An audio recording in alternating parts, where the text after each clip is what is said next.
Papo de Psiquiatra, com Marcelo Branhas, Marcos Crossi e Pedro Rosa. Tudo o que você sempre quis saber e nunca teve para quem perguntar.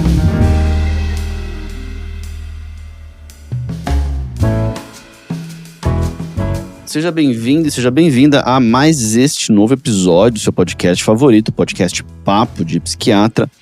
Nós quebramos uma sequência aqui. Estávamos falando até nesses últimos 3 episódios sobre transtorno de substância, falamos sobre essa questão geral, depois álcool e depois tabagismo, mas a gente resolveu fazer uma pausa nesse tema para mudar para um outro tema, porque é um tema muito importante e as pessoas pediram. Então, saiba você que se você pede, a gente escuta. Então, comunique seus desejos, vontades, críticas e sugestões. Nós falaremos hoje sobre um tema então solicitado, que é o transtorno de déficit de atenção com hiperatividade, o famoso TDAH. Teremos aqui uma sequência de episódios e hoje eu, Marcos e Marcelo, começaremos a falar sobre o que é o TDAH, como é o diagnóstico do TDAH. Não é isso mesmo, pessoal? Isso mesmo, Pedro. Bom, de novo um prazer estar aqui com vocês e realmente tem muita gente pedindo para a gente falar de TDAH, né? Então, dado a importância e a prevalência, né, desse diagnóstico, a gente achou por bem quebrar a nossa sequência. Exatamente, e é um diagnóstico assim que por muito tempo foi considerado, né, um diagnóstico mais, de alguma forma, controverso, né? Muitas pessoas questionam se existe ou não TDAH, né? Então existe um pouco essa ideia e hoje a gente quer desmistificar um pouco isso. Afinal, assim, depois de alguns anos de prática, você começa a observar realmente pessoas com problemas reais e dificuldades muito grandes nessas dimensões de sintomas do TDAH, né? E o mais importante é que, além de a gente saber que o TDAH existe, né, é que tem tratamentos e formas de lidar com ele. É uma coisa curiosa, né? É um diagnóstico que foi considerado um mito, né? Quer dizer, não existe TDAH. TDAH é uma invenção de alguém, não sei, da psiquiatria, dos psiquiatras, da indústria farmacêutica, de uma sociedade com pouca compaixão, enfim, não sei. Alguma coisa aconteceu que havia esse julgamento sobre as crianças, né? E o que a gente sabe é que esse diagnóstico, ele tem uma solidez, uma robustez, uma coesão dentre os seus critérios, dentre das suas manifestações e sintomas, dentre sua trajetória de desenvolvimento e consequências para a saúde, de tal forma que é bastante absurdo dizer que não existe, inclusive porque tem tratamento, como o Marcos falou, né? Então, quer dizer, a gente descreve um problema e a gente oferece solução, né? Quer dizer, a gente descreve um problema que as pessoas já sabiam que elas tinham, né? A gente dá nome, a gente coloca os limites nessa descrição e a gente oferece um tratamento. E é um tratamento, francamente, muito eficaz, né? Eu acho que esse é um ponto fundamental, porque na prática clínica a gente observa que, olha, se tem um dos tratamentos psiquiátricos mais efetivos, né? Que a gente vê mudanças assim muito, muito substanciais para o TDAH, né? Quer dizer, muda realmente a vida da pessoa e às vezes, por exemplo, casos que... Tive a experiência recente, né, de um caso que às vezes há muita dúvida, alguns profissionais da equipe estão em dúvida, os pais estão em dúvida se realmente tem mesmo ou não, professores às vezes estão em dúvidas, e daí assim, a mudança é realmente abrupta. Quando você faz um tratamento bem indicado, inicia, por exemplo, a medicação, que é uma das estratégias, o paciente muda assim, abruptamente em casos bem pronunciados mesmo de TDAH, e daí inclusive fica bem claro, né, para todo mundo quão prejuízo havia antes, né? E é interessante que, só como exemplo, né, as medicações para TDAH dentro da psiquiatria são uma das mais efetivas que tem, né? Bom, melhor o que, né? Vamos falar primeiro dos sintomas, né? Então, a gente entende o TDAH, ele é descrito como um problema do desenvolvimento, quer dizer, a gente espera que haja manifestações ao longo do desenvolvimento do indivíduo, né? E aí a gente vai ter que colocar algumas ressalvas, porque a classificação atual, ela menciona a ideia de que deve haver sintomas prévio a idade de 12 anos, sintomas de desatenção, sintomas de hiperatividade, sintomas de impulsividade. Mas até porque nós aqui somos psiquiatras que atendemos adolescentes e adultos, mas não crianças, nós vamos focar o nosso... Então, o que a gente está falando aqui vale muito mais para adolescente e para adulto. E é verdade que às vezes a gente vê os pacientes, às vezes tardiamente, que descrevem um conjunto de sintomas desde a infância e que fica evidente que alguém não percebeu, alguém percebeu e não fez nada, alguém não tratou ou tratou brevemente.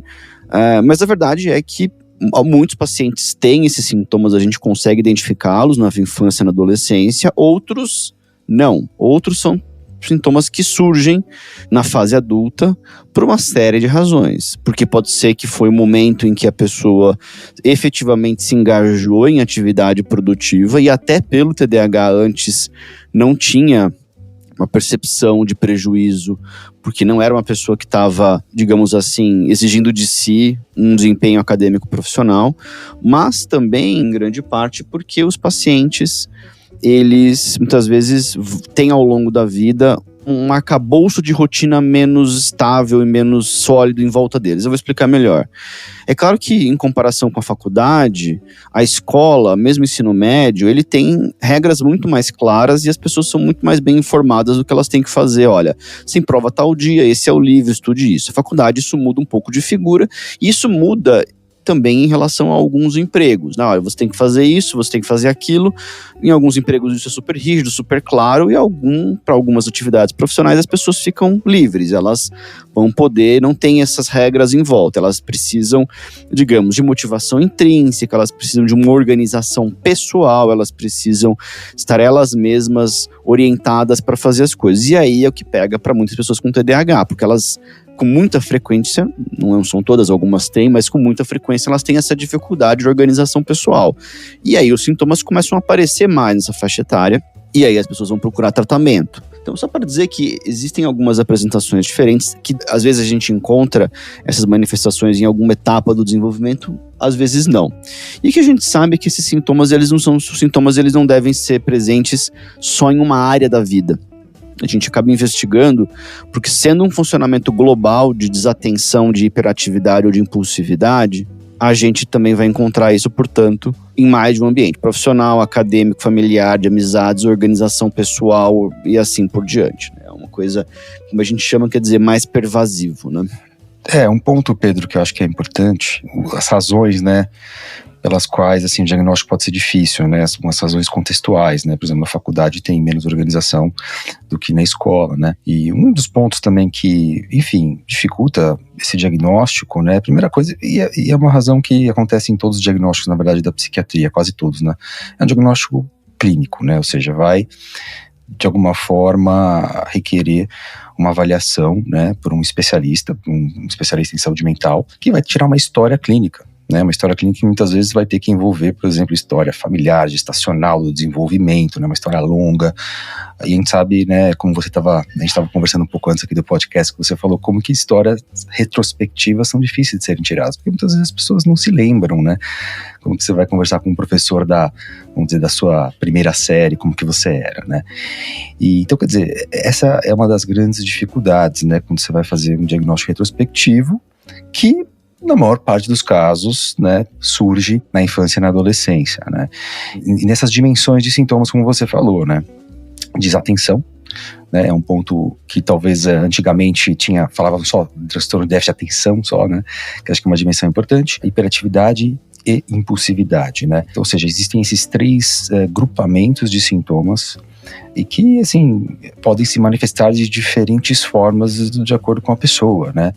E é importante lembrar, uma questão que eu acho que é importante no diagnóstico é o seguinte: às vezes muitas pessoas que leem sobre os critérios de diagnóstico de TDAH, muitas pessoas elas se identificam, né?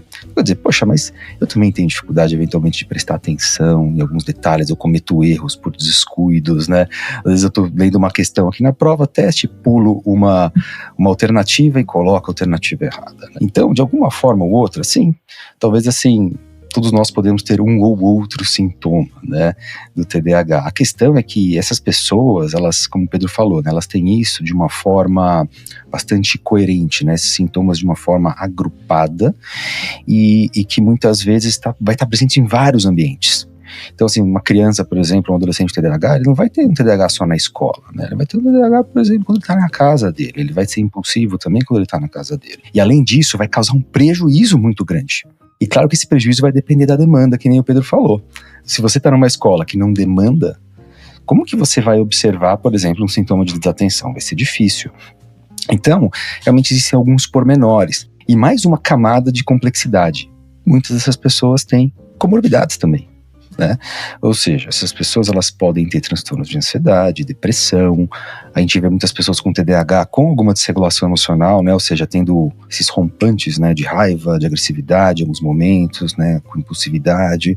Enfim, acho que isso só vai adicionando camadas de complexidade que faz realmente algumas pessoas questionarem. Mas assim, na prática clínica é impressionante como você vê essas pessoas sofrendo e o prejuízo imenso que essas pessoas têm. E claro, né, em casos mais que a gente fica na dúvida, a gente pode pedir alguns testes eventualmente, mas assim, o diagnóstico é clínico. Eu acho que, falando dos sintomas, né, uma coisa importante é isso que vocês já comentaram, que, bom, é presente em vários ambientes, né, não é só aquela coisa que nem o Marcos comentou de, poxa, eu pulo uma alternativa, numa prova eu não vou bem, na aula eu não presto atenção. Em geral, os pacientes, eles têm esses sintomas em todos, ou a maioria dos ambientes, ou seja, os pacientes comentam muito que, poxa, eu tô vendo um filme, eu tenho que voltar várias vezes, qualquer coisa me distrai, ou os outros comentarem que a pessoa interrompe muitos outros enquanto estão falando, porque às vezes a pessoa não consegue controlar nem a impulsividade e nem a atenção e atropela os outros quando tá falando, ou em ambientes onde escutar exige mais atenção, como numa festa com um monte de gente falando, ou num restaurante com um monte de gente falando, o paciente às vezes fala várias vezes que vários pacientes às vezes vão fazer teste de audição, achando que, pô, tem algum problema de audição, de surdez, porque não consegue focar nesses ambientes que é mais desafiador focar a audição, né?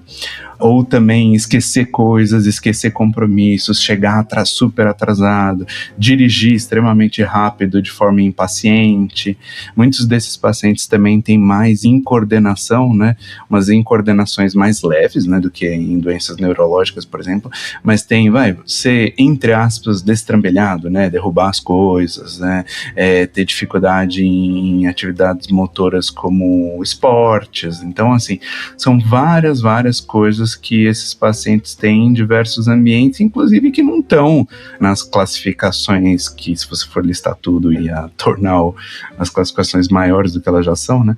Mas tem todos esses outros sintomas que acompanham, né? Acho que a gente pode descrever nessa dificuldade de sustentar a atenção, de ter persistência num foco, e de não se distrair a despeito da tarefa ser desagradável, chata, ou não ser a tarefa que a pessoa quer fazer naquele momento. E isso tem um impacto tanto nas tarefas imediatas, eu preciso ler, eu preciso escrever uma coisa para a faculdade, para o colégio, eu preciso terminar certas tarefas aqui, quanto isso se refere a uma tendência maior de desorganização na vida. A vida, em geral, ela é mais desorganizada. Não é só a tarefa à frente. Na próxima meia hora eu deveria fazer tal coisa e não fiz. Nesta tarde eu deveria fazer tal coisa. Eu procrastinei, fiz partes. As pessoas às vezes ficam 4 horas procrastinando, sofrendo para depois fazer quando, né, deveriam fazer antes. Mas também isso tem impacto sobre a organização do dia, da semana, do ano, da vida. A vida pode ser desorganizada e muitos pacientes, ainda que eles possam saber o que eles querem, eles podem ter uma faceta de personalidade, autodirecionamento muito consolidada, tem uma noção também de self, mas de que eles querem perseguir. Pode ser que haja uma dificuldade grande nisso por essa desorganização geral da vida, né? Então seriam sintomas de desatenção. E tem a faceta impulsividade, que é uma desinibição, uma dificuldade de inibir certos comportamentos, em que a pessoa age impulsivamente, age com um senso de urgência, age por um senso de novidade, de ir muito em cima de coisas novas, em detrimento de tarefas passadas, né? Às vezes uma busca por novidade, uma busca por coisas novas é algo que também com frequência está nos pacientes com TDAH. São essas duas linhas. Uma dificuldade de ficar parado, uma dificuldade de ficar quieto num canto fazendo alguma coisa, uma necessidade de ficar se mexendo. Isso tudo são sintomas que você imagina que a sociedade valoriza muito uma pessoa que consegue sustentar a atenção numa tarefa chata, desagradável, que consegue organizar as coisas, e uma pessoa que inibe comportamentos que não são apropriados para um dado ambiente. Isso acaba sendo recompensador. A dificuldade em fazer tudo isso acaba, de forma contrária, trazendo prejuízos meio abrangentes para a pessoa, né? Isso. E, de forma geral, né, assim, quer dizer, esses sintomas têm uma certa apresentação heterogênea, né? Ou seja, as pessoas, muitas vezes, elas não vão ter os mesmos sintomas. Então, acho que é importante lembrar que muitos vão ter uma apresentação, a maior parte, na verdade, vai ter uma apresentação combinada, né? Então, que nem o Pedro falou, essa dimensão da atenção e desorganização, mais essa dimensão de hiperatividade e impulsividade. Mas tem algumas pessoas que realmente acabam tendo uma apresentação mais específica. Por exemplo, uma apresentação mais no subtipo desatento, que você não vai observar aquela hiperatividade, aquela impulsividade, né? E essa apresentação ela é mais comum, inclusive, em mulheres. Então, muitas vezes, isso pode passar muito batido, porque aquela menininha quietinha, na infância e na adolescência, ela não causa problema, mas ela tem ali uma grande dificuldade de organização, perde diversas coisas, assim, ao longo da aula, enfim. E muitas vezes também tem uma outra apresentação que envolve mais uma apresentação hiperativa e impulsiva, né? E às vezes essas apresentações mudam também de acordo com o desenvolvimento. Tem umas pessoas que podem apresentar um subtipo totalmente mais combinado, evoluir para um desatento, enfim. E pode ter uma evolução ao longo do tempo. E, né, como isso, de forma geral, se desenvolve na infância e adolescência, né? Tem esses casos também de idade adulta, como o Pedro mencionou. A gente sabe que isso, algumas pessoas acabam melhorando, né? Que talvez seja uma minoria. Outras pessoas acabam mantendo o quadro, assim, inclusive na idade adulta, ou seja, muitos que têm TDAH na idade adulta tiveram na adolescência, né? E na infância. Enquanto alguns melhoram, mas parcialmente, né? Então, quer dizer, tem alguns cursos, assim, algumas evoluções desses sintomas ao longo do tempo, e que podem mudar de apresentação, né? Às vezes, realmente era mais hiperativo, impulsivo, vira um pouco mais desatento. Então é importante lembrar que mais uma camada de complexidade aí do TDAH. Porque a questão, muitas vezes, a criança apresenta muito impulsiva e hiperativa, e depois existe um predomínio de sintomas desatencionais. E essa questão até que eu acho que você falou, Marcos, no fundo, são dimensões, né?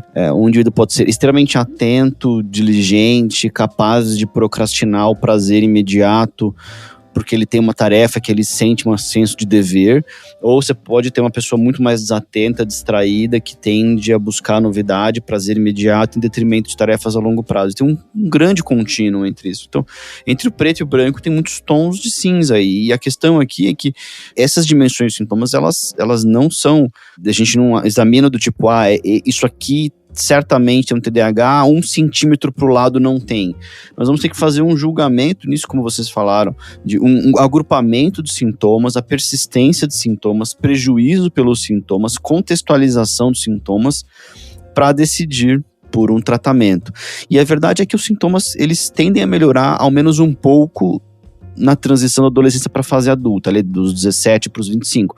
Agora, mesmo que melhore, isso não significa que não haja um diagnóstico, e a gente vai ter que dimensionar o quanto que esse diagnóstico, quanto que essa quantidade de sintomas que o paciente tem precisa de tratamento. Até porque muitas vezes as exigências acadêmico-profissionais, elas são grandes, né? E a pessoa tem a sensação que pela desatenção e pela hiperatividade, ela não consegue colocar no mundo todo o potencial dela. Ela se sente, digamos, travada. Então isso é uma sensação muito desagradável, muito sofrido para as pessoas terem essa sensação, né, de o próprio potencial não está sendo colocado em prática porque ela se desorganiza, porque ela não se organiza, porque ela fica desatenta, porque ela planeja e o plano não sai nada. São coisas que em algum grau fazem parte da vida de todo mundo, mas que para quem tem TDAH isso pode ser muito mais marcante, muito mais intenso, né?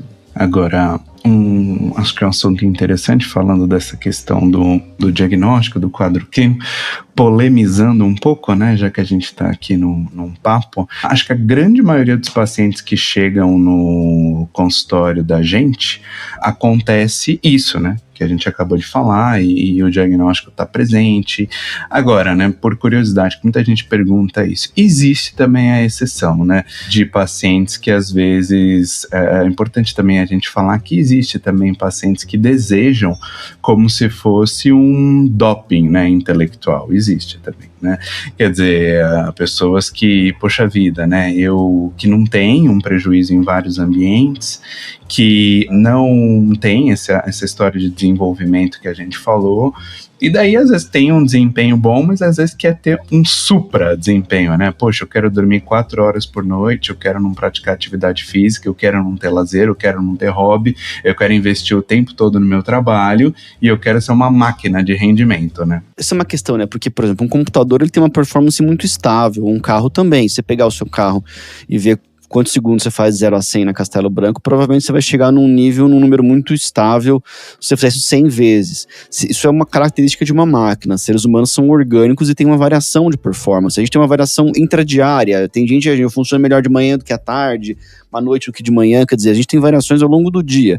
E aí algumas pessoas, até por uma pressão da sociedade, essa coisa de performance de alto nível, assim que falam, né? É um negócio do indivíduo supor que ele consegue ter uma capacidade de performance estável por 14 horas. Não consegue, não é ser não humano isso. Isso é uma coisa interessante, porque os estudos com médicos que fazem muito plantão mostram isso claramente.